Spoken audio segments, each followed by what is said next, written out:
Are you an adventurer looking to take your hunt to the next level? Then you're in the right place. Welcome to East Meets West Hunt with your host, Bo Martonic.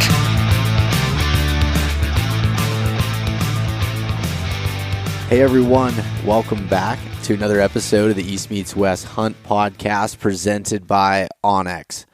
So onX, as you know, I use it for just about everything when it comes to being in the woods hunting. And in addition to that, I'm kind of organization freak when it comes to data and different things like that. So the way I use the waypoints that are identified as a trail camera. So with today's podcast being all about trail cameras, I figured this would be a good little tip to share. So I label all of the trail camera icons in the light blue color. It's just the way I organize them. But underneath that, I'll have them labeled, say, Cam 001 or Cam 002, whatever that might be.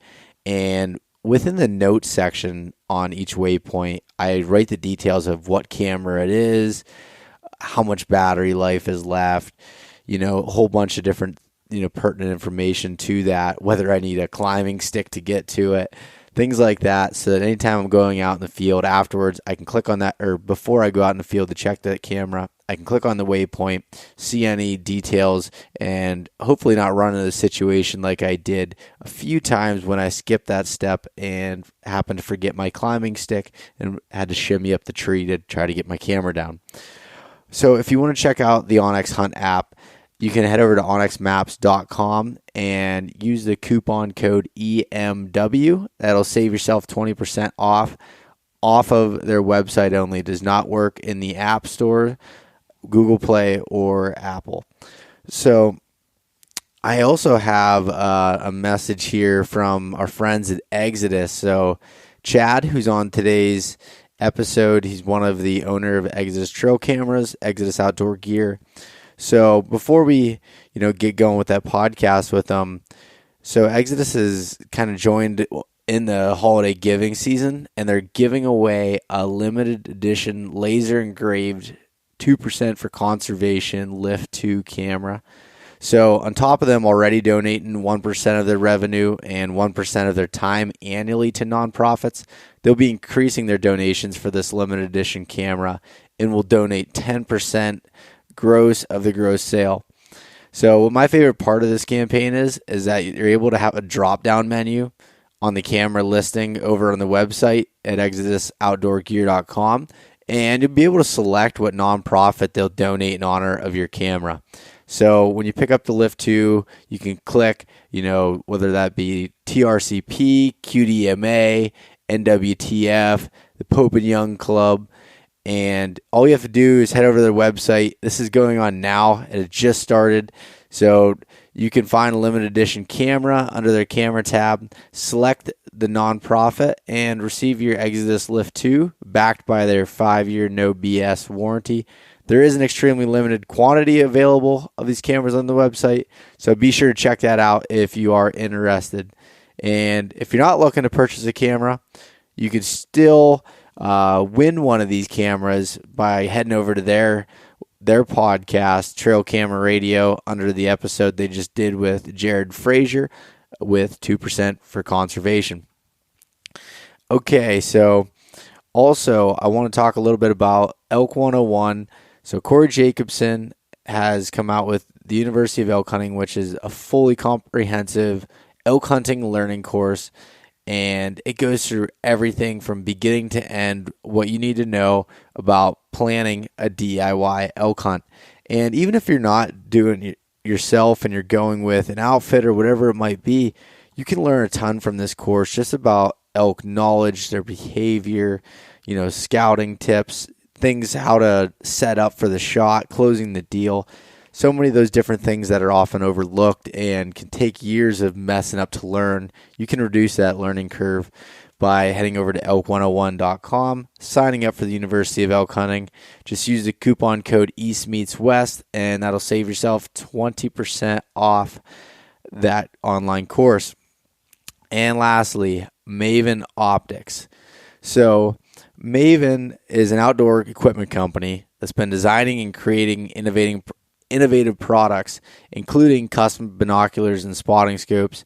So basically, they make game-changing gear with clean, simple designs that are the very best of modern materials and technologies that go into that.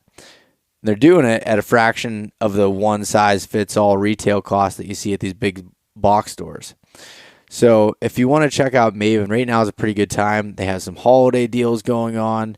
And also, if you use the coupon code EastMeetsWest-gift, get yourself a free gift with any full-price optics order.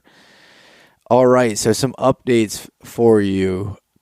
The Pennsylvania rifle season just ended here on Saturday, and I still have a tag in my pocket.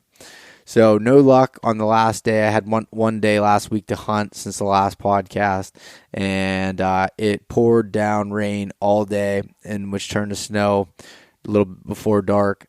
But I saw one deer. I had a doe at like 15 yards, and that was it. So that didn't end the way I'd hoped it to, but nonetheless, that's what happened. And I did mention, I think it was on the last episode, that the buck that I had hit in archery season with my bow, that it survived and everything was good there. Well, that buck is now dead to another hunter's bullet. So I know the hunter in the area, and I'd let him know that I hit one just to keep an eye out before I knew that he survived the hit. But he texted me a picture of it on Saturday. His brother had shot the deer. Really nice 8-point. I mean, well, I knew what it was, but awesome buck, and you could see the wound on it there. So that was cool to see that he was able to get that. So that's the end of the story of that deer, and the end of my rifle season. Late season archery muzzleloader comes in day after Christmas here in PA. I probably won't get a whole lot of time to go out, maybe a couple days, which is going to be tough just with the work schedule now. I use my time off earlier in the year, plus going to spend some more time family in the holidays and try to, scale back from the hunting here a little bit. So, well, I might go to Ohio at some point, visit Clint Casper, but other than that, I probably won't get a whole lot of time here in PA left. And some of the biggest news, I guess, of this week is I talked about a while ago, did a podcast with Abe Henderson about planning an Alaskan DIY hunt. Well, everything is set in stone, and Michael Palladino and I, who Michael was one of the ones on the Idaho hunt with me, we're heading to Alaska to hunt caribou. We're going to do a fly-in hunt. Super pumped. End of August. Going to head up there, and this will be a whole new adventure. Still not sure whether I'm taking the bow or the gun or both, but yeah, I'm just really excited to do that. And Michael and I have been talking about that for a while. He's done a ton of research on it, on that and moose hunting and everything else. So we're really looking forward to actually making this happen now.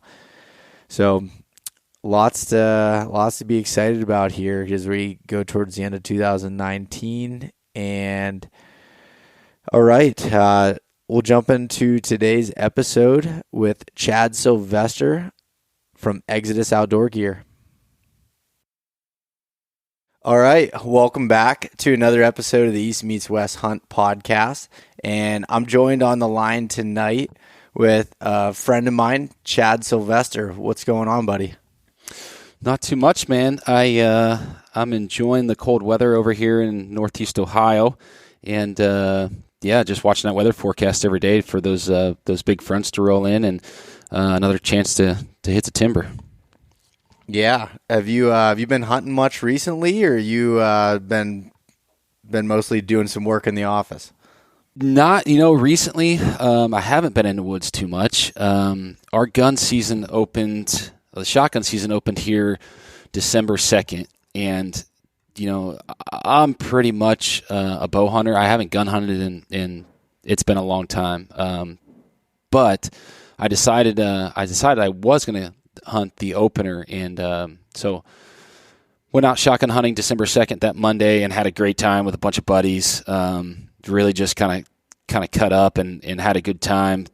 Kind of took the seriousness away from the bow hunting side of things. But outside of that, I spent most of October and November in the woods with a bow. But recently I've been back to work trying to get caught up from all the time away during the rut. Yeah, and it's not like you got no break going right from the grind that is the rut and archery season there, and then diving right into your busy time with Exodus. So I'm sure you're pretty wore out at this point. Yeah, man. It's we always talk about like just being in love with the process, because if you're not in love with the process, no one in their right mind would do what we do. It's a grind every day, whether it's whitetails, business, it's long hours and hard work. Yeah, I think there's something that's, there's a wire loose or something in some of our heads there. That's for sure. Yeah, we were, it's one of those things. We were talking about this a couple of days ago, and it's like, why do people get so, or guys, I should say, why do hunters get so obsessed with whitetails? It's like, you have all these North American big game species, but it seems like people get the most consumed about chasing big bucks. It's and I can't say that I can put my finger on it for me. I mean, it's probably a multitude of things for myself, but it's it's one of those things that came up in conversation that we really couldn't answer. So it's interesting.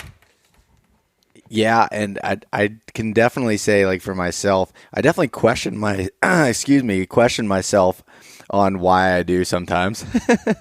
Yeah. Yeah, that's for sure. So before we get into talking a little about your season here, Chad, how about you introduce yourself? Tell us who you are and a little bit, about your background and then your company and how we got to meet, I guess. Yeah, absolutely. So I'm born and raised, I guess, Northeast. Actually, born in Crawford County, Pennsylvania. Lived in Meadville for a while, Meadville, Conneaut Lake area, but pretty much raised from a small age and reside now in Northeast Ohio in the Warren area where, the Exodus headquarters is. But so I grew up a lot like most hunters, I guess. Hunting was a pastime in our family. And, at the age of 12, 13, 14, where you took your hunter safety ed course, it was almost like a passing of the baton or a gateway to manhood when you could, gun hunt that first season with, your uncles and your granddad and dad. And that's essentially kind of how I got started in hunting, but really became obsessed at a pretty young age. I lucked into killing a 177-inch non-typical deer at 16 years old, and from that point on, it was, people telling me that would never happen again. I should just stop hunting. And in my mind, it's like, I was like, okay, how can I prove all these people wrong? So the next year I started archery hunting, and then it just became an obsession following that. But as far as Exodus, we're primarily a trail camera company. Exodus Outdoor Gear is the name of our company, parent company, and it was founded in 2015 in the hopes and goals of creating more reliable trail camera products and offering better support than what was available in the marketplace. And a lot of people told us it couldn't be done. And here we are 4.5 years later, growing like crazy and stealing just a little bit of more market share every year. And we're just excited to, have the opportunity to do what we do because we love it. And that's something that's, it's just our passion. So that's it in a 30-second elevator speech. Yeah, and what's funny is, so how I kind of got introduced to Exodus was I started seeing you guys at the Harrisburg Great American Outdoor Show. I think I stopped by and talked to you before, and kind of got the spiel and thought about it. And the biggest thing that really jumped out to me was your warranty. And, it's unmatched with you can talk a little bit about it, but the 5-year warranty was just, there's nobody else doing that in the trail camera space. And anyone that runs trail cameras knows that it's tough to get a camera that lasts 5 years. And so that really, interested me. And then I kind of, forgot about it a little bit. And then the next year I saw you again and same thing. And then I started looking into a little bit your business model, your, the direct to consumer model that you have and everything there. And eventually this year, I guess it might have been even last year, I decided to, purchase a camera, and now I'm running about 8 of them. Yeah, that's awesome. That's just it. It was, the lifeline or the lifeblood of our business is that business model, being consumer direct and being able to, rely on e-commerce and leverage the internet in basically everything that we do, whether it's marketing campaigns, educational campaigns, sales campaigns. That is kind of the lifeblood of our business. But by being consumer direct, it just simply allows us to cut that retail margin out of our product and be able to spend more money building a product. It's similar to Maven Optics and all the other consumer direct companies in the outdoor space. And it's, at one time it was almost like, hey, this is kind of something new. Like what's going on? And that might have been the case 6, 7, 8 years ago, but now it's pretty common to see new companies come to market with that business model. Yeah, and you're right. Like I remember some of the first ones. KUIU seemed to be the first one that always came to my mind as one of the ones that started that model and everything. And it's interesting to me, and the more I get into business and learning stuff about it, it's interesting to see how companies structure their business like that. Mm-hmm. Absolutely. Yep. But so Chad, thanks for giving your elevator speech there. And so what I want to talk to you about here first, I want to talk to you about your hunting season. So you and I were texting back and forth throughout, and you, and correct me if I'm wrong, but you hunt a lot of big woods, type terrain similar to what I do. And you were grinding it out through. So how about instead of me sitting here trying to, assume some things here, let's talk about how your hunting season went so far and some of the, type terrain areas that you're hunting. Yeah. So just to give kind of a little bit of background to the subject, I grew up hunting ag ground on a family piece that my grandfather bought off of. It's been in the family for 4 generations. So the original purchaser of the farm was my grandfather's grandfather. And that original chunk of ground was about 120 acres. My grandfather's grown that to about 4 times that size. And it was it's a superb whitetail hunting property. It almost has a little bit of Iowa feel to it. It's at one point in time, it was an operational farm.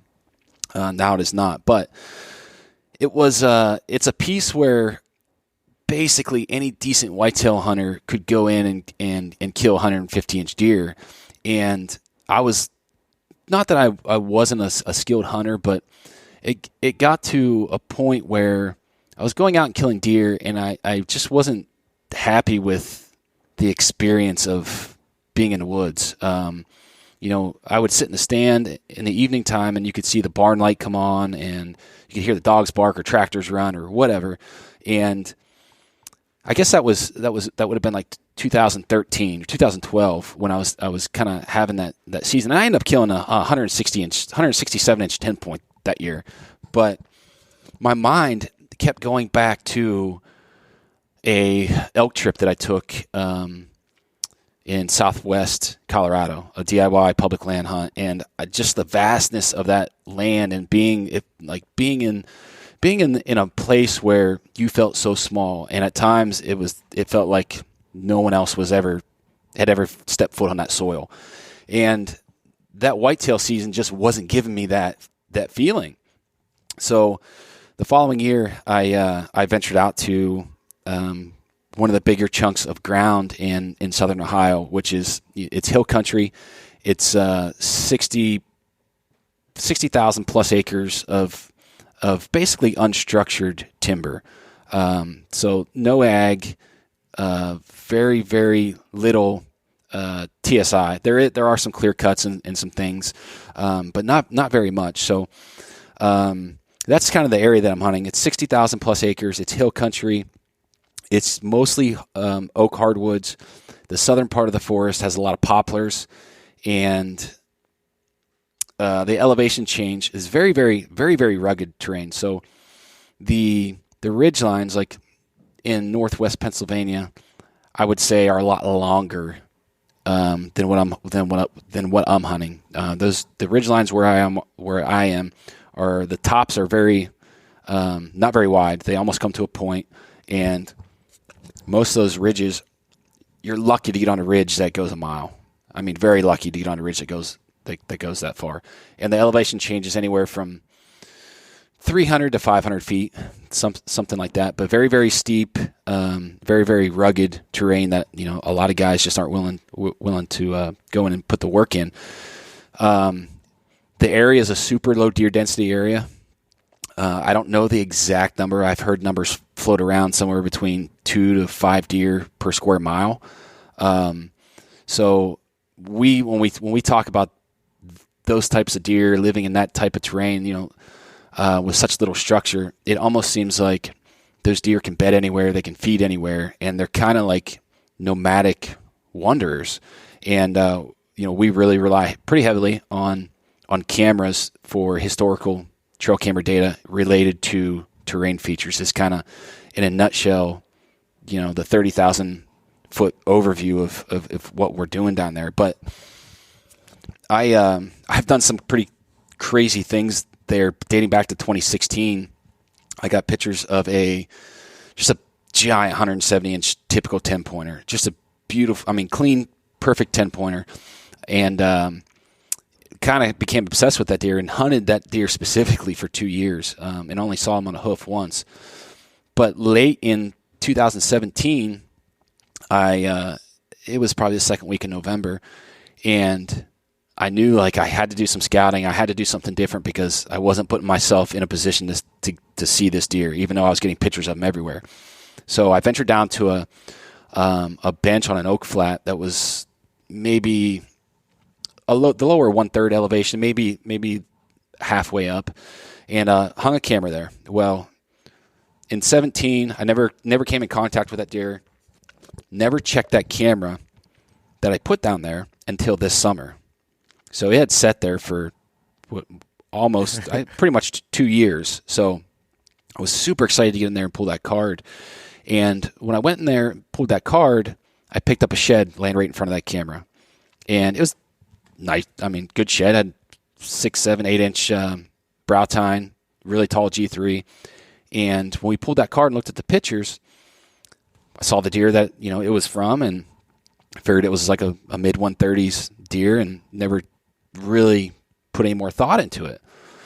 So I guess fast forward to early October of this year, Dan Infalt sent me a Facebook message and said, "Hey, the Beast Crew is thinking about coming to Ohio to hunt some public. Do you have any recommendations?" And instantly, I thought, and I didn't even have plans to go down there and hunt this year. I had plans to focus on some public land swamps in Northeast Ohio. But when he sent me that message, I was like, well, we ought to go down there and hang some more cameras, do some quick speed scouting. And, that way if they come over and decide they want to hunt down there, we could link up. It would be good for content. It would be a cool trip. Those guys are cold-blooded killers, so I, might learn a thing or two. So in October, we take a trip down there to hang these cameras. And over the summer, when we checked the camera where I picked that shed up from, I left that camera on the tree, just put new batteries and an SD card in it. And on the way down, Cameron, our content director, asked me if we were going to go over and check that camera. And I was like, well, no, Not really. I mean, I kind of have an idea what's going on over on that ridge. We have all these other places I want to check out and put cameras. I don't really want to waste any time going over there.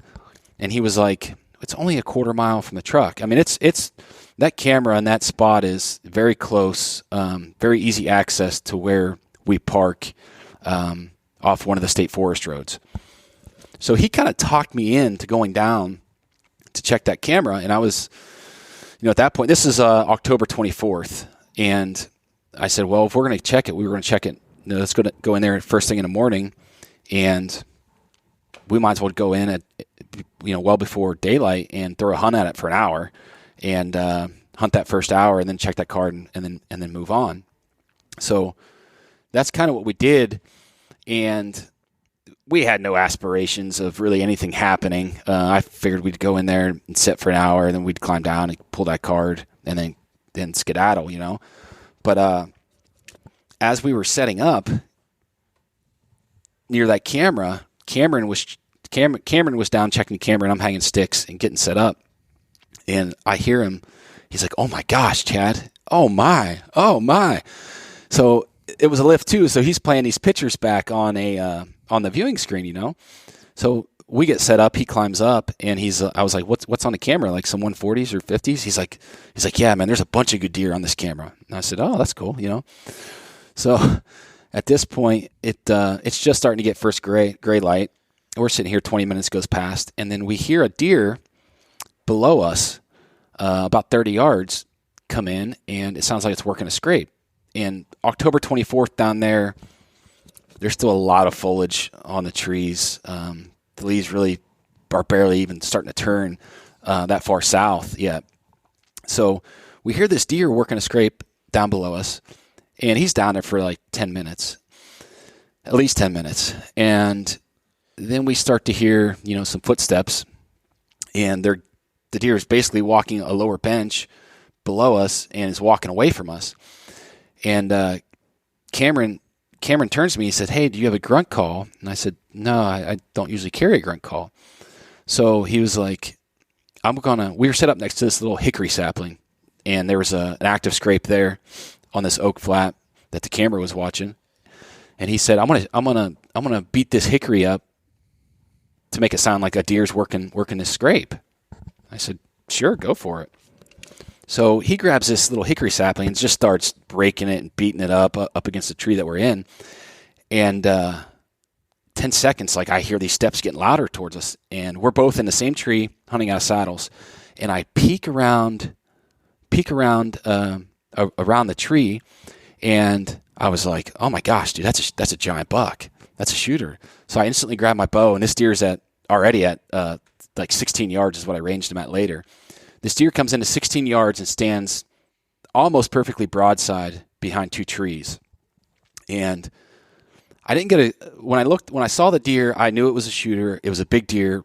And from that point on, I just focused on the shot, not worrying about what the deer actually was. So this deer comes in, stops behind these two trees, and is basically sitting at a point where he could see whatever was making that noise, or what he thought was making that noise, but whatever that was making that noise could not see him. So he was kind of still in a little bit of security cover, but I had a window to shoot there. But his front shoulder and his head was covered up in brush behind this tree. You couldn't see what he was, and you couldn't see his back legs.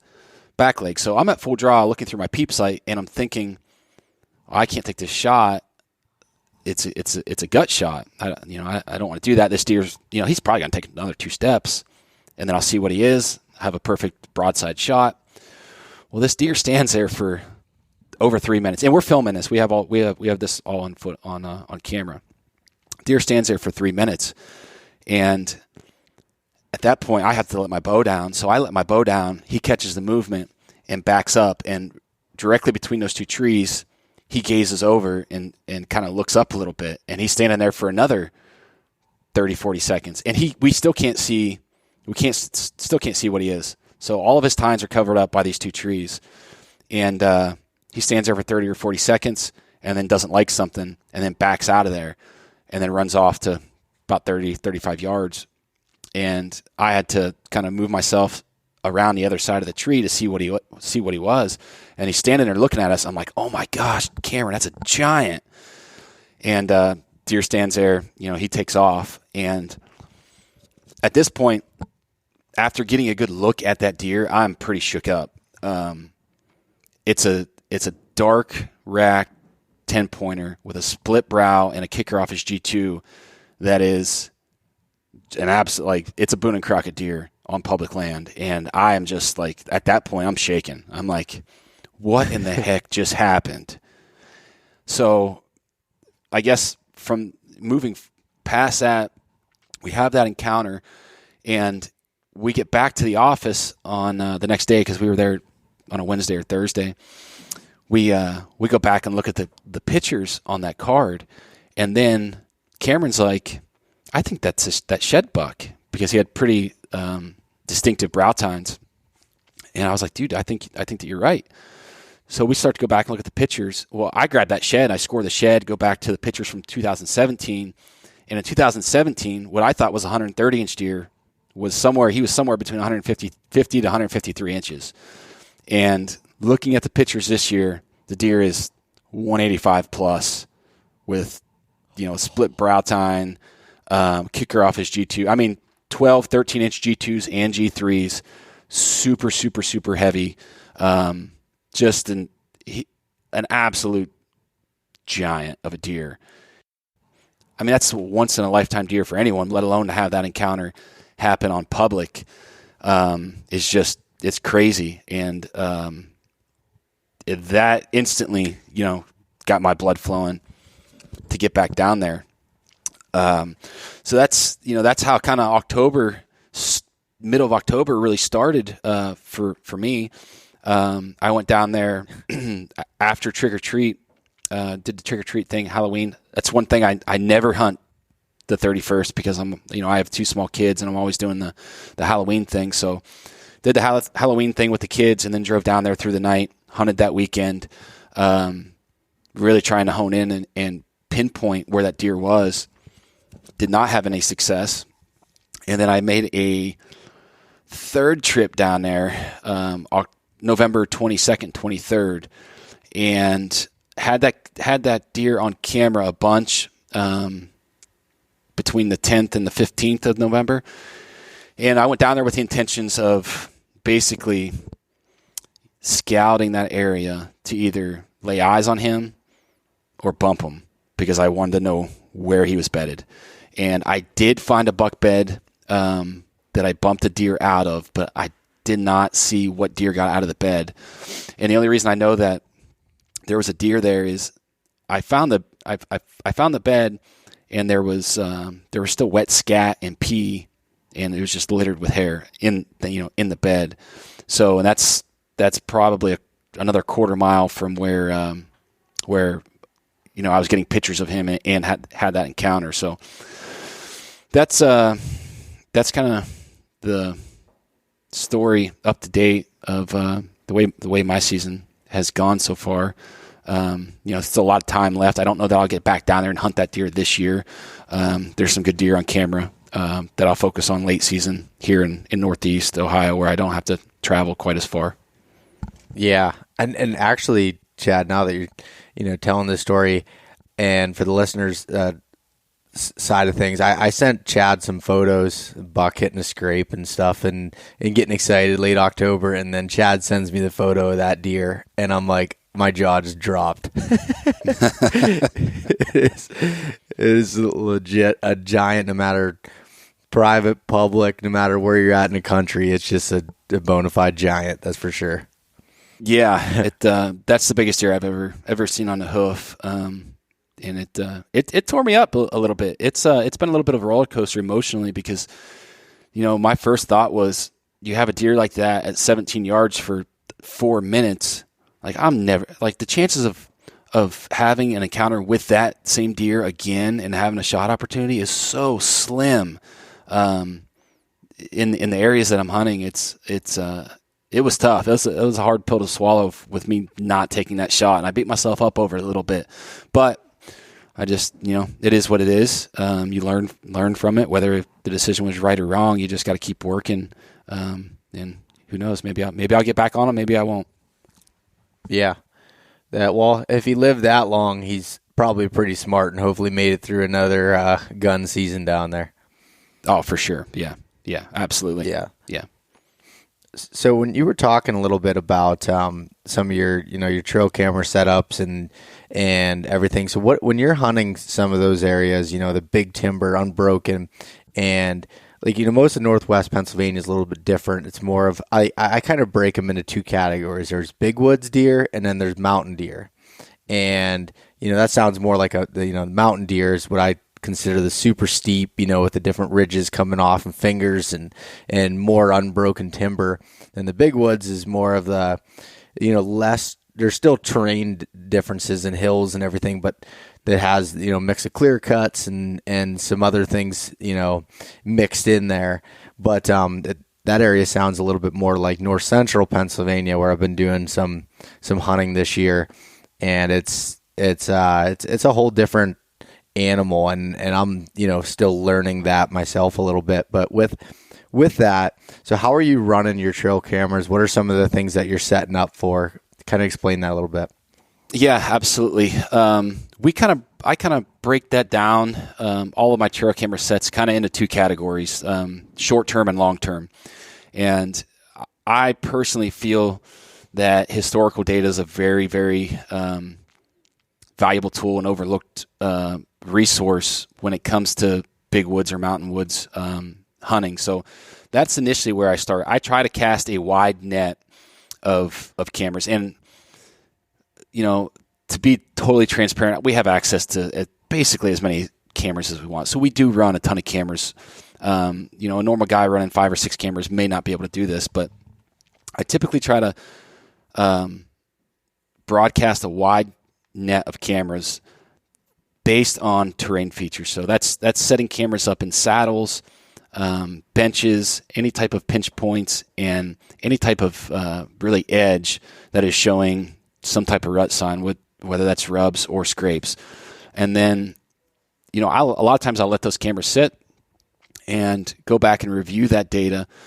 And when I find a deer of interest, or an area that's holding a lot of different deer, then I'll take additional cameras and then I'll place them over scrapes. I'll go in and place them on oak flats. I'll go in and put them, in interior logging roads, like that's going through a clear cut. And with those clear cuts, one thing that we've noticed over the years is that you really have to find the clear cuts that are less than 5 years old. And we think that's a couple different reasons for that. One is after the sun has hit that forest floor for a few years, the regeneration in the stem count just absolutely explodes, and it gets so thick and so nasty that deer aren't going to use it because they can't even walk through it. It's almost like an impenetrable wall of greenbriers and thorns and just shrubby growth. And as that ages, I really feel like a lot of that food and browse that those deer are going to be that are in there using that it's starting to get out of reach, and those deer just move on. So clear cuts are a super big focus, but all that like I said plays into our long-term strategy of leaving that camera set and looking at that historical trail camera data that revolves around the rut, specifically around the rut, because what we find is bucks will tend to do or be in the same area year over year over year. And a lot of that has to do with scrapes and bedding.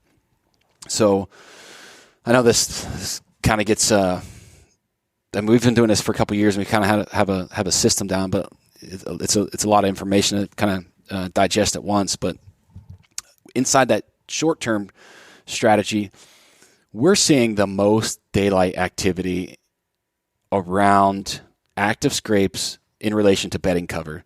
And that's not always buck bedding for us. So we're not really focusing camera efforts on that upper 1/3 on those points, coming off those ridges.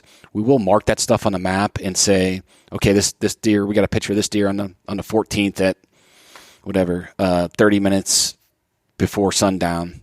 Okay, let's look for the bedding opportunities and kind of backtrack and do some digital scouting to where we think that deer is bedded.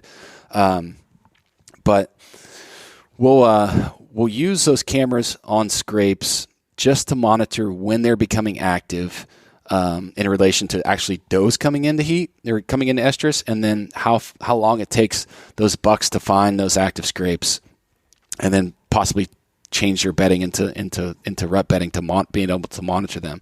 And the one thing that we found that's kind of interesting, and you wouldn't necessarily know this unless you had a ton of cameras, but we've also placed cameras on downwind sides or below scrapes, like down the slope of a scrape, so deer can check them, I guess, in the evening with thermals dropping. But we'll also find deer will come in and scent check those scrapes and never actually work them until another buck or another doe comes in and touches that scrape. But they'll just monitor that with being able to scent check it.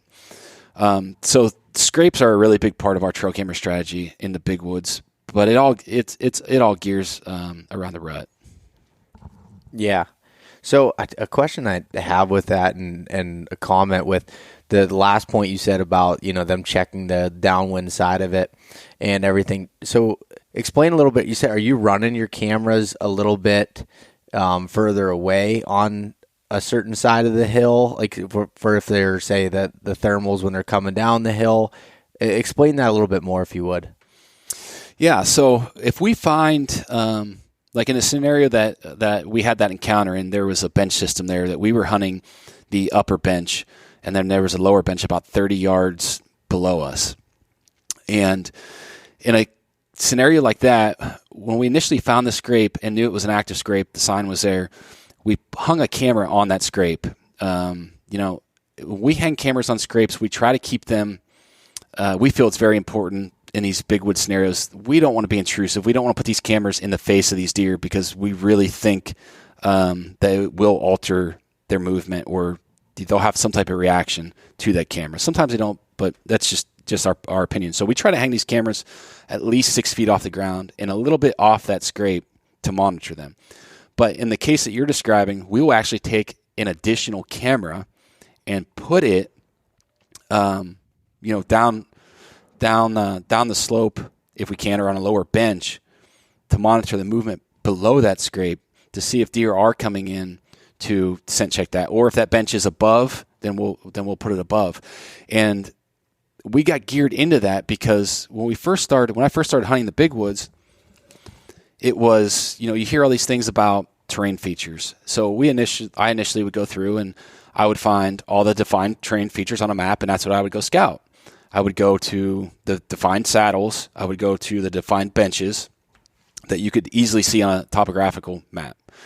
And after running cameras there for a year, we were getting nothing. We were getting pictures, but we weren't getting pictures of 5, 6, 7-year-old deer. We were getting pictures of 2- and 3-year-old deer. And outside of those terrain features, these other deer would show up, and it's like, well, what's going on? Like, if they want to go from point A to point B, they got to cross this saddle. Like, it doesn't make sense that they got to be using something else. So what we found was that these older deer are using more subtle terrain features, and a lot of times they're not using these very defined terrain features that you could see on a map. And I assume that is because they've had some kind of negative experience with pressure, because 90% of hunters are going to see those terrain features, and that's where they're going to go. That's where they're going to scout. That's where they're going to hang their cameras. So after running cameras there for a year, we realized, like, these older deer are a little bit smarter than what maybe we give them credit for. So it was kind of like a Hail Mary thing. We were in a spot where we had a camera in a pretty defined saddle, and a little ways down the ridge, there was a drainage that came up kind of in a bowl, and the saddle was a lot less defined, and we just kind of thought, well, we're getting pictures of these deer skirting this drainage. Like maybe they're using this little terrain feature, hopping up over the ridge, and we hung a camera there. And what we found, like those 4 and 5-year-old deer that we were looking for, were using that terrain feature, not the super defined saddle down the ridge. So it was kind of by luck that we found those deer doing that. And we kind of took that approach to also looking at scrapes and other terrain features that you might not see on a topographical map, and you can only really find if you're scouting. Okay. And what's interesting about that is I've always, said, especially as you get closer to the end of October and things like that, I've found, the bucks, when they go to use those scrapes, they're not, like you said, they're moving on the outskirts and just, scent checking them. Where my one camera this year, there wasn't a real good, I like to put them up high for the most part. Sometimes I'll carry one from people and 2 from the deer. I've noticed, especially in the last couple of years, a real negative connotation with it, with the deer, especially in the big timber, just, remote places, actually being more afraid of cameras being in their face than in some of the areas that have more pressure closer to roads. I don't know. I haven't figured out the reason for that, but some of these ones that are deeper back in, they just don't like them in their face. So, I've been putting them up higher, but this one camera specifically, it was, the only tree I could put it on was this hemlock tree, so I had to keep it lower to be able to stay underneath the branches. And, I was getting pictures of big deer, and then they stopped. Well, I hunted that stand and saw 5 bucks in one day, and not one of them walked in front of that camera. They all skirted the downwind side of it. And it was really interesting to me and to hear your strategy there. I like that. I think that's a really good way of doing it. Yeah, we see the same thing with that negative impact with these big woods deer. It dates back probably to 2016. We were getting pictures of 2 specific deer, and we would get a picture of them on one camera, and that deer would never walk in front of that camera again. But down the ridge, there'd be a different camera, and we'd get a picture of him once there, and he would never show back up on that camera. And that happened on 3 or 4 cameras in the span of maybe 3 weeks. And without getting any more pictures of him, we were like, well, deer, he probably moved on. He had different, he went to find does or whatever in November, different range. Maybe he got bumped by another buck. Maybe he's dead, whatever. And then we actually saw that deer on the hoof, and he was there the whole time. He was just skirting those cameras because he felt like we were being too intrusive. And it's, everybody wants like absolutes when you talk whitetails, right? Everybody wants like the tactic or the strategy that's going to work every time, and it just doesn't exist. Every deer is going to react to the situation a little bit different. I mean, they're wild creatures with their own personality. So the best thing to do is, my approach is like, so almost everything that I do, like put yourself in the deer's shoes and picture something trying to hunt you. Like what would, how would you react?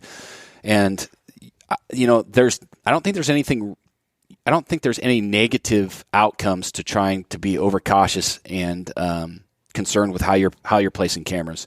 We try to get them, like you said, up in the air. It's good for theft prevention, keeps them out of the line of sight of the deer. And, there are a little bit of downfalls to that, but we also try to keep them on trees that are a little bit bigger than the outline of that camera. And there's a lot of times we'll take twigs or brush and put them behind the strap and just try to break that silhouette up a little bit, so they're not being seen quite as easy if something were to see them. And then the other thing, we don't, a lot of those cameras in that long-term strategy, they're on that same tree for years. So I feel like it's a little bit different when you're moving those cameras around in different areas, and that deer sees that camera for the first time, to where that deer has seen that camera maybe when he was a 3-year-old, and then it's been on the same tree for 2 years. And at 5, he doesn't, it's part of his home. It's part of his bedroom. Mm-hmm. Yeah, there was a specific deer that I was hunting this year. He was a younger deer last year, but had just split G2, G3, all in this. I mean, he was a mainframe 15 point at like 2 years old, which is just uncommon. Oh, wow. And yeah, it was ridiculous. And this deer, this year he would have been a 3-year-old, and I was like, I put up a bunch more cameras for him and stuff, and I only got one photo of him on this creek crossing, and it was like October 22nd, and that was the last time that I saw him. He never hit those cameras, but I know he's living there. And it's just, the year before he was so photogenic, showing up on all these cameras, and this year in some of those same places, he just was not showing back up. So I'm trying to, kind of rethink my strategy with it and some different ways of getting on it. But that's interesting that you found some of that data.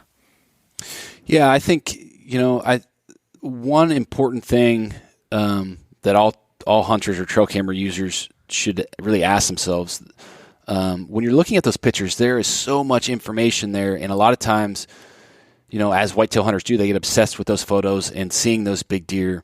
They're not really asking themselves the questions, well, why is that deer there? When is he there? What is the weather doing? And really trying to answer those, not just ask them, but answer them. And then also doing the same thing if that deer is not on camera. Why is he not showing up? Is he skirting the camera? Is he gone? Did he relocate? Is he dead? Really trying to ask yourself those questions and answer them realistically before you move that camera. A lot of times can just give you the nudge to say, okay, well, I'm not going to move this camera now, but I'm going to take another camera and put it 150 yards, in a saddle or in a bottom on a creek crossing, or in an oak flat that really hasn't been, just the sign's just starting to pop. And a lot of times you can figure that stuff out, but I think a lot of times guys are also shooting themselves in the foot. They'll go in and check their cards and say, well, that deer's not on this camera. I'm just going to move it. And then you move it down the ridge and he doesn't show up there. And then it becomes just a process of chasing your tail. Mm-hmm.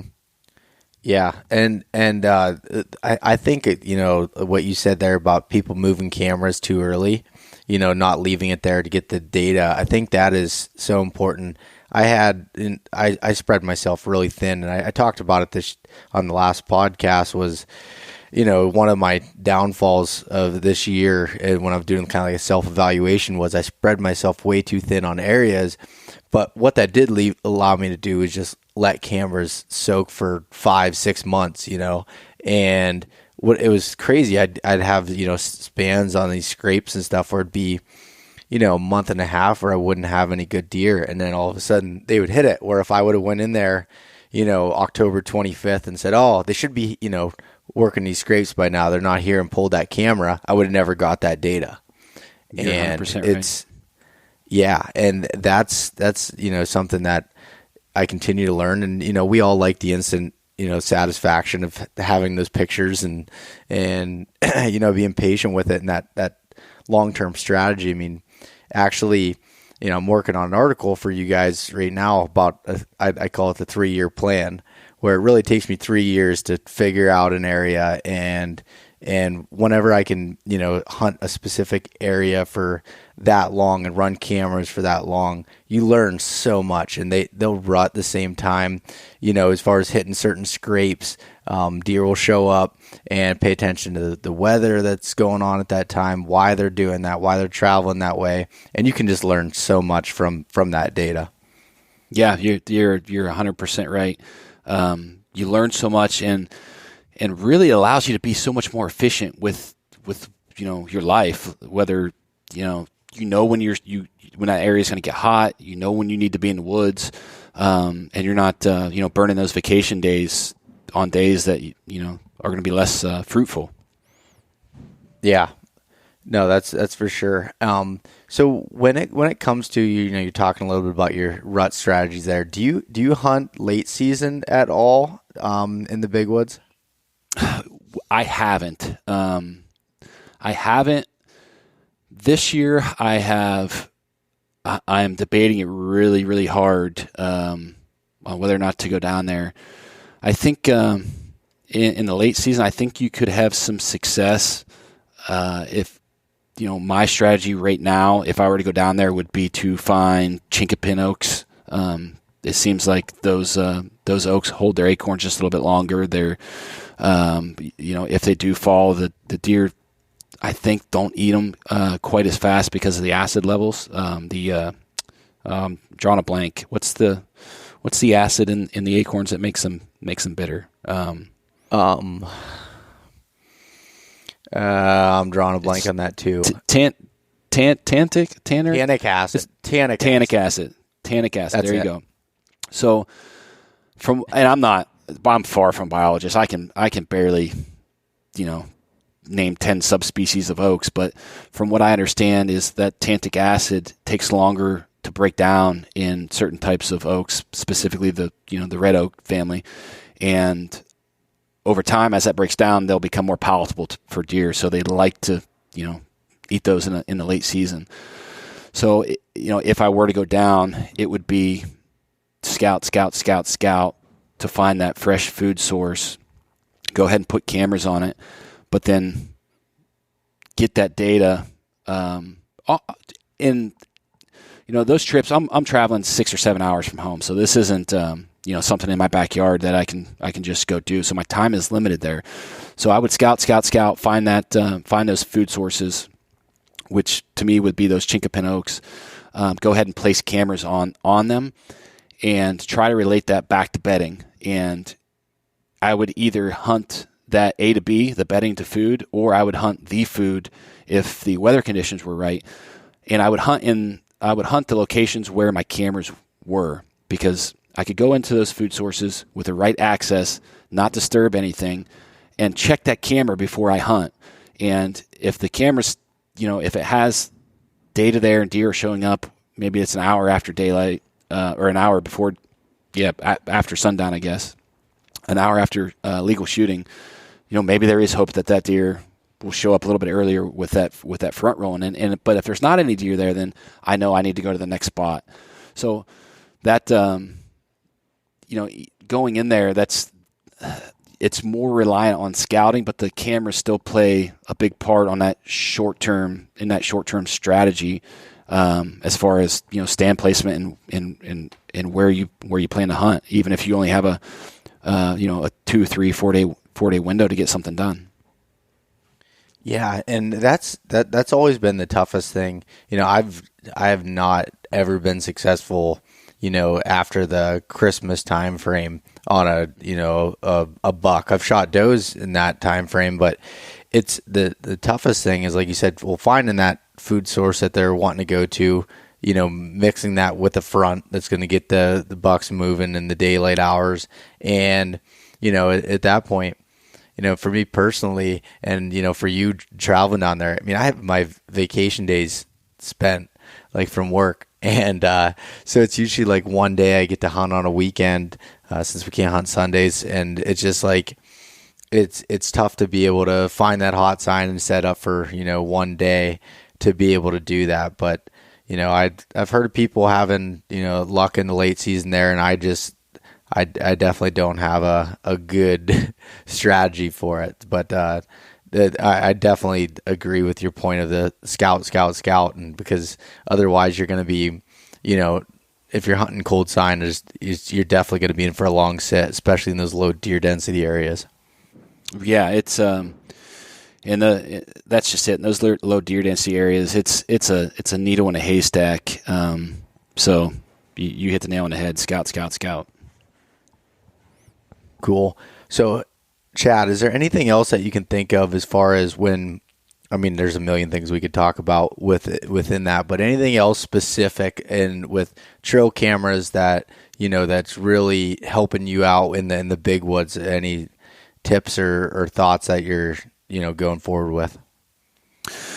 I think the biggest thing is just that long-term strategy that produces annual data. In those low deer density areas, it's really tough to get on deer, but we've been running cameras in that area for 4.5, 5 years now, and we see the same deer show up in maybe not the same exact spot, but they're in the general area year over year over year, and hitting those scrapes. It's not always in the daylight. They might hit a scrape in daylight in 17, and he'll come back. That deer just out of the blue shows up in 18 on that scrape, but he's there during the night. So that's really the biggest thing, and that's the way where we found the most success. And just a quick story on that. I had a very close friend, co-founder of Exodus, that was hunting a deer in 2016. Big 9-pointer, like 150 inch, 160 inch 9-pointer, and had never laid eyes on it all year. Got lots of pictures. Deer was just a ghost. Well, the following year, he had scouted all summer long, early fall, been running cameras, no pictures of that deer at all. So it's like November 3rd, I think. And dating back the previous year, that deer showed up. His first picture of that deer was like on the 4th, I think, 4th or 5th of November. So this is November 3rd or November 4th, and he's actually had plans to film me. And the area that we were in, we didn't feel like we could get on any deer, so there was a camera that he wanted to check, and that camera was the scrape where that deer had first showed up last year. So lo and behold, we go to check that camera, and that deer was there that night at like 4 a.m. So we set up right over top of that scrape for a hunt, and he shot that deer at 4:20 in the afternoon. So he went 363 days or something crazy like that, over 350 days with no pictures of that deer. And that deer showed up within 2 days of when he showed up the first time the previous year. And that's where he shot him. So that stuff, I know it seems like it's a long shot, but when you run as, a high number of cameras and you are watching specific deer, there is definitely tendencies of historical or annual data revolving around a rut. So if you're hunting the big woods, that would be my number one thing, is long-term trail camera strategies with really watching that historical data. Awesome. Well, Chad, I think we got a lot of data there and a lot of stuff that you were sharing from the trail camera side of things. I know I learned a lot from it, so I'd greatly appreciate you sharing your knowledge there. Absolutely, man. I'm just glad to hop on and chat for a little bit. I know we've tried to schedule this a couple times throughout 2019. Things keep popping up and getting in the way, so I'm glad we could finally connect. Yeah, for sure. And so, Chad, where can everyone find some more information on Exodus Outdoor Gear, trail cameras, and everything else? Yeah, so you could find us on social, Exodus Trail Cameras, our website, exodusoutdoorgear.com, YouTube, Facebook, Instagram, and then we also have a podcast, Trail Camera Radio. So you'll find that pretty much anywhere that you probably listening to this at. Awesome. Well, again, thank you, Chad, for coming on, and I'm excited to meet up with you at the Great American Outdoor Show and talk some more. Me too, Bo. Thanks. Thanks so much for listening to this episode of East Meets West Hunt with your host, Bo Martonic. For more great content and to stay up to date, visit eastmeetswesthunt.com, Facebook at East Meets West Outdoors, and Instagram at East Meets West Hunt. If you enjoyed today's episode, please review and subscribe, and we'll catch you next time.